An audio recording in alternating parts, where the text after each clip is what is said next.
My name is Becky Williams. I'm 31 years old.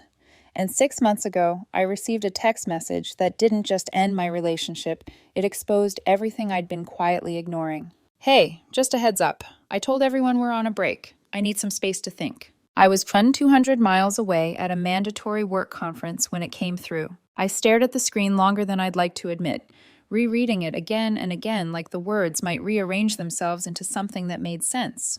They didn't. Because breaks don't get announced, they get discussed. But let me rewind a little. I'm a senior systems engineer at a mid-sized tech firm in Austin. I've spent the better part of 8 years building a life that looks boring from the outside and feels incredibly safe from the inside. 6 figures with bonuses, a paid-off Tacoma, a downtown condo I bought cheap as a foreclosure and rebuilt with my own hands. Stability wasn't an accident, it was survival. I grew up watching my parents make one bad financial decision after another. Leased cars they couldn't afford, credit cards used like free money, a house bought at the peak of the market. When my dad filed for bankruptcy while I was still in high school, I learned a lesson that stuck. Wealth isn't about appearances, it's about control. So I built my life with intention. My days followed a rhythm. Gym at 6, work by 8, home by 5. Meal prep on Sundays, hiking on weekends. Predictable? Maybe, but peaceful. For a long time, that peace included Ethan. We met at a mutual friend's rooftop birthday party downtown. He had an easy smile, quick wit, and a way of making everyone feel like they were the most interesting person in the room. He worked in sales, bounced between ideas, talked big. He said I was refreshingly put together. The first year was effortless. We lived separately, split nothing, owed nothing. Modern, independent, functional. Exactly how relationships are supposed to work. When his lease ended, moving in together felt practical. He was paying nearly $2,000 for a 1-bedroom smaller than my living room. I owned my place outright. Mortgage, HOA, insurance, all in my name. I agreed on one condition. Finances stayed separate. He'd pay me $12,200 in rent and half the utilities. Everything stayed in my name. He agreed immediately, said it was fair, said he appreciated how clear I was. Looking back, that should have been my first pause, because not long after he moved in, things started shifting. Not loudly, quietly. He joked that my routines were a little intense, said I lived like I was scheduling my own life audit. When I meal prepped on Sundays, he'd roll his eyes and ask why I couldn't just order food like a normal person. But whenever I suggested spontaneous trips or trying something new, he was suddenly busy or too tired. The criticism was constant, the effort wasn't. His friends started coming around more often, especially Madeline. She lived 2 doors down, Unit 3C, Ethan's ex-girlfriend. They'd dated before me, ended things amicably, and somehow stayed very present in each other's lives. She laughed a little too loudly, knew his schedule a little too well, mentioned inside jokes he'd never explained to me. My gut noticed long before my brain wanted to. Then there were the small changes. His phone stopped being left on the counter. Notifications went silent. Screens turned face down. New clothes started appearing. Extra effort on days he claimed were just meetings. When I asked, he accused me of being paranoid. "You're allowed to have privacy," he snapped once, like that settled everything. 4 months before everything fell apart, he started complaining about my gym routine. "You're always gone in the mornings," he said one night while scrolling through his phone in bed. Never mind that I was back before 7:30. Never mind that he didn't wake up until 8:30. Then came the conference. 4 days in Seattle. Mandatory attendance, company paid, career important. Ethan helped me pack the night before, folded my shirts, kissed me goodbye, told me to learn lots. Everything looked normal. The first day was non-stop panels and workshops. The second night, I got back to my hotel room after networking and collapsed onto the bed, still wearing my badge, checked my phone. That's when his text came through. "Hey, just a heads up. I told everyone we're on a break. I need space to figure things out. Don't freak out." I read it 3 times. A break? We hadn't fought. We hadn't even argued. I called him immediately. Voicemail after 1 ring. Texted back. "Can we talk about this?" Read. No reply. That's when something inside me went very, very quiet. Because people don't ask for space like that unless they've already made room for someone else. I didn't cry. I didn't panic. I opened my laptop and started documenting. The quiet didn't feel calm. It felt calculated. I lay there in my hotel room, staring at the ceiling, listening to the hum of the air conditioner while my mind ran through the facts like a checklist. Ethan hadn't asked for a break. He'd announced one. He hadn't discussed it. He'd informed me, after telling everyone else first. And he'd done it while I was across the country, stuck in a professional obligation I couldn't walk away from without consequences. That wasn't confusion. That was strategy. I called him again, straight to voicemail. I typed out a dozen messages, questions, accusations, pleas, and deleted every single one. Emotional reactions were exactly what people like Ethan relied on. Chaos created cover. So instead, I did what I'd trained myself to do my entire adult life. I switched into problem-solving mode. If he wanted space, I'd give it to him. But I wasn't going to be blind. The first thing I checked was our shared calendar. Nothing unusual, no sudden girls' nights, no mysterious appointments. Social media was equally boring. Normal posts, food pictures, gym selfies, nothing about a break. Then I remembered something that made my stomach drop. The Ring doorbell. We'd installed it 6 months earlier after a break-in on our floor. I'd set it up under my account, paid for the subscription, full access from my phone. My thumb hovered over the app for a moment before I opened it. Part of me hoped I'd find nothing, that I'd feel stupid for doubting him. I didn't. The footage was time-stamped and motion-activated, easy to skim. Monday.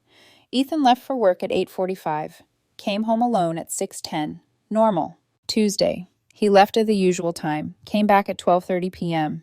with Madeline. They were laughing as they walked down the hallway. She leaned into him when she unlocked the door. The camera caught them disappearing inside. The door didn't open again until 11:47 that night. I watched it twice. Then a third time. Wednesday, the day of the text. Same pattern. Left in the morning. Came back early afternoon. Madeline beside him, her hand on his arm, his head tilted toward hers, like they were sharing secrets. The break text came through while they were still inside my condo. I sat there on that hotel bed, phone in my hand, watching my boyfriend cheat on me in full HD with timestamps. No deniability, no confusion. Just facts. The nausea came later, the shaking after that. But in the moment, something colder took over. The break wasn't about him needing space, it was about him needing permission, retroactively. I downloaded every clip, saved them to my phone, uploaded them to my personal cloud storage, emailed copies to myself, labeled folders by date and time. Whatever happened next, I wasn't walking into it unprepared. I could have confronted him right then, screamed, accused, demanded explanations. But confrontation gives people like Ethan room to lie, to gaslight, to flip the narrative until you're apologizing for reacting. So I didn't. The rest of the conference passed in a haze. I showed up, took notes, asked questions, networked, smiled when required. Inside, I was building an exit strategy. By the time my flight landed back in Austin on Friday afternoon, I wasn't angry anymore. I was focused. The Uber dropped me off around 7 p.m. Lights were on in my unit.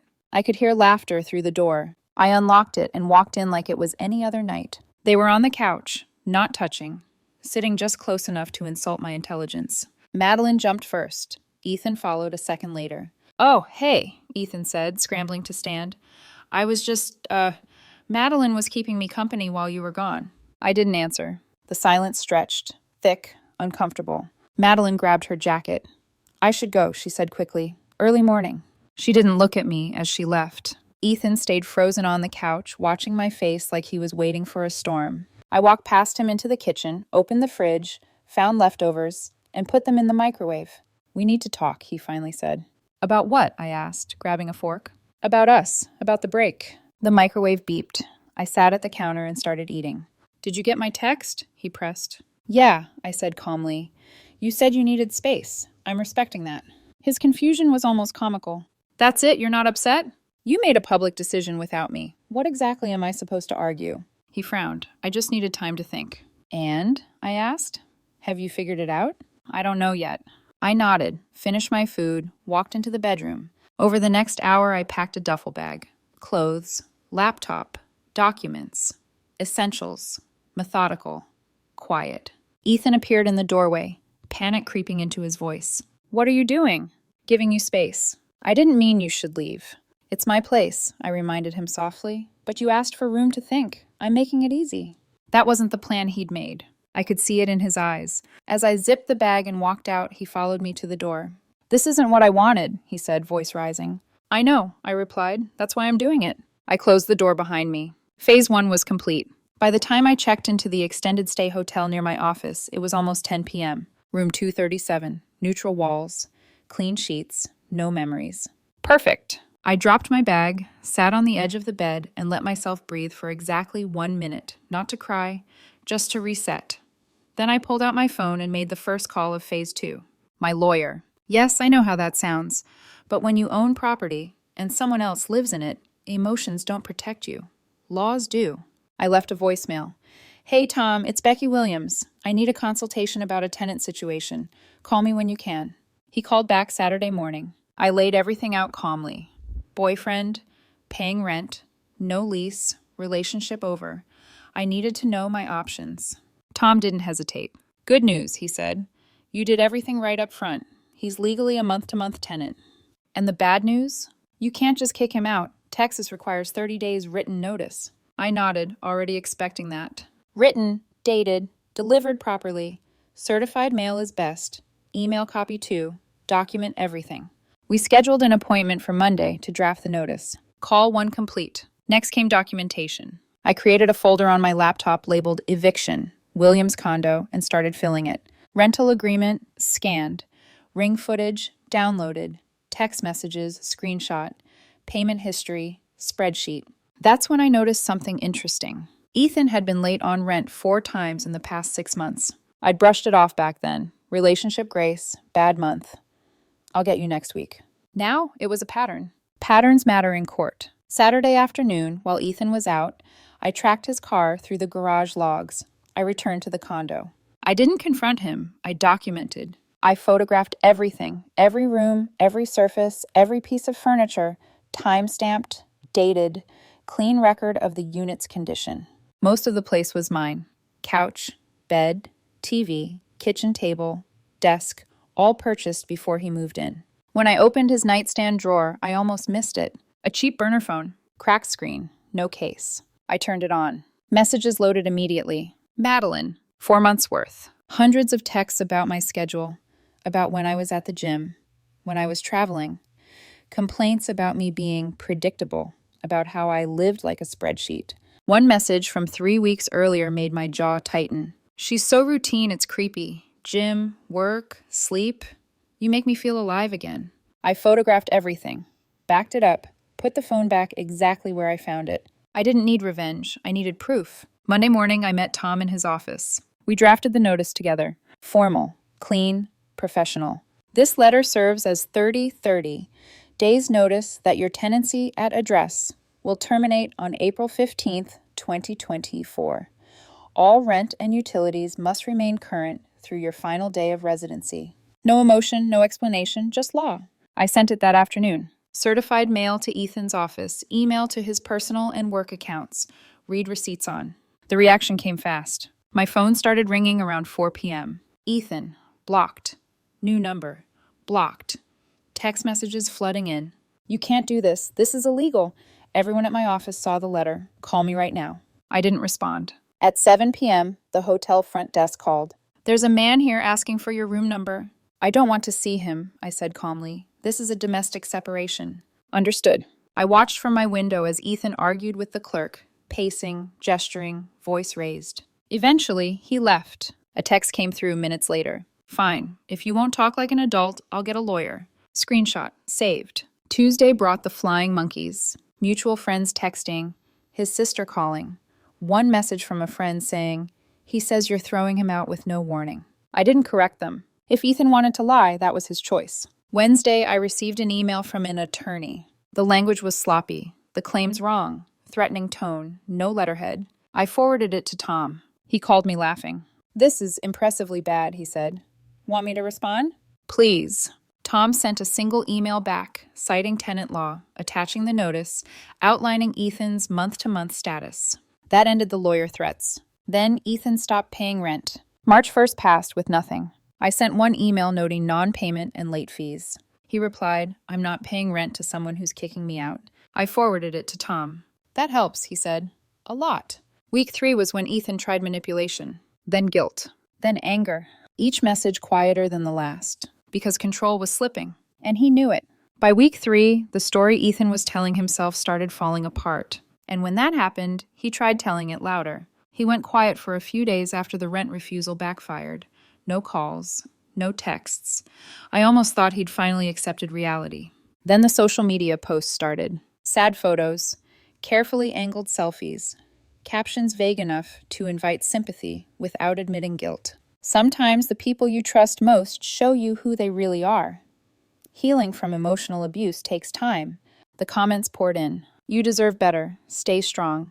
Some people can't handle strong women.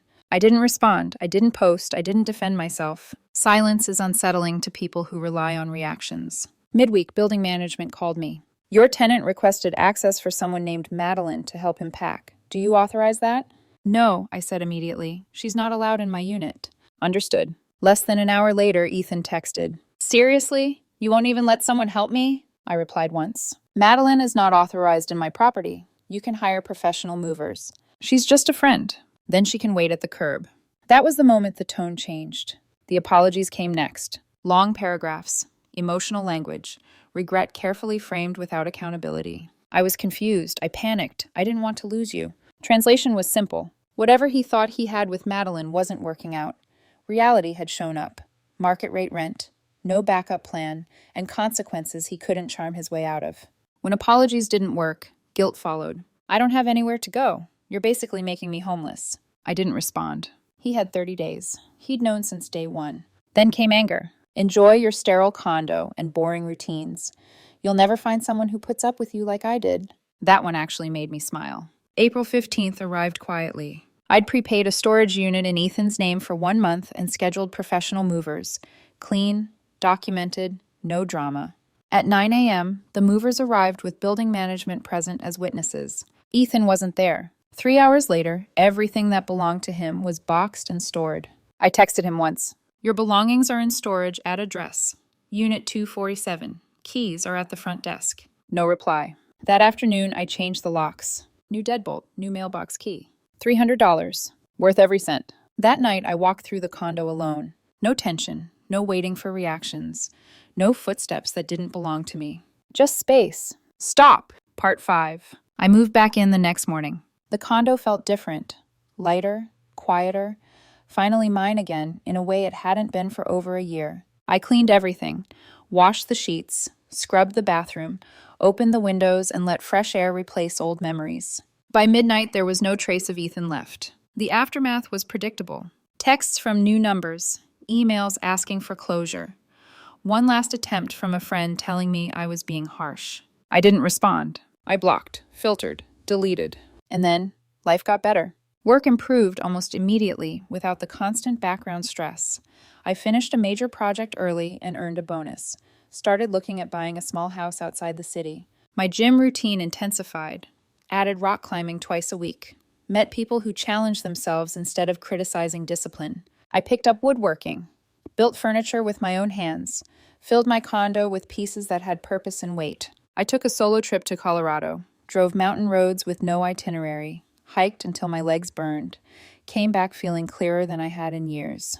3 months later, I ran into someone from our old social circle. Becky, she said gently, for what it's worth, I'm sorry. We didn't know the full story at first. I smiled. It's okay, I'm good. And I was. I started dating again around month 4. Nothing rushed, no chaos, honest conversations, mutual respect. Around month 5, I met someone new through the climbing gym. Calm, grounded, owned his own place. No games. Different, better. The condo eventually got new tenants. A young professional couple. Proper lease. Market rate rent. On time every month. That's when the numbers really hit me. I'd been charging Ethan $12,200 when I could have gotten $1,600. Nearly $5,000 lost in a year. Add groceries, trips, covering gaps when he was short, and the total crossed $20,000. An expensive lesson. Still cheaper than marriage. The final closure came unexpectedly one morning at a coffee shop. Ethan stood in line ahead of me. He looked tired, smaller, less confident. He turned, recognized me, swallowed. Becky, I just wanted to say, ancient history, I said calmly. And I meant it. I walked out with my coffee and felt absolutely nothing. No anger, no satisfaction, no need for revenge. Just peace. And that's how the story ends. Not with shouting, not with destruction, but with boundaries, clarity, and a life rebuilt on my terms.